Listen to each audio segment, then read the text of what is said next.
I worked during my master's at a private planning firm. While I was there, a funny thing happened. I was asked one day by a developer to see if that by putting a social housing unit in their development, we could increase the height of a building. I was shocked. Wasn't social housing a government-led thing? What did private developers have to do with it? Slowly, I've learned social housing has become a hybridized good in the last few decades. Hybridized here meaning delivered by multiple means across the private and the public sector.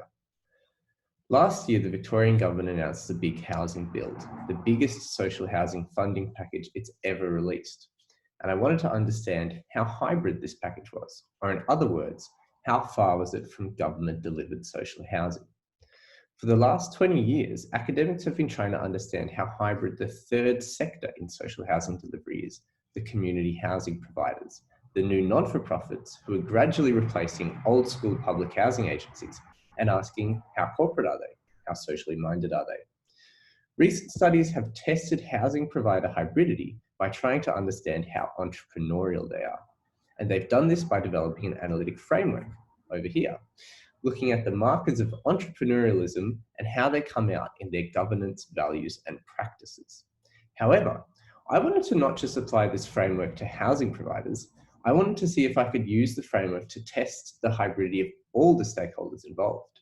And what I found by talking to the stakeholders was that the markers of entrepreneurialism were throughout the activity of all the stakeholders involved.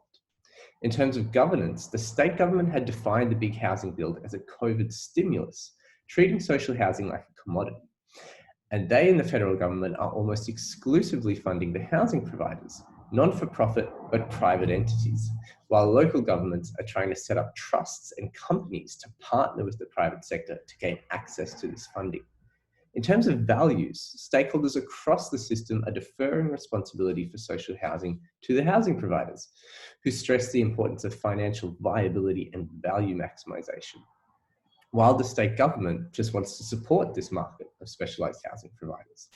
In practice, what emerges is a competitive environment where, through the state government's funding model, providers are encouraged to bid against each other and everyone fights for a slice of the pie, while tenants are kept out of the loop and feel confused about the potential diversification of their housing.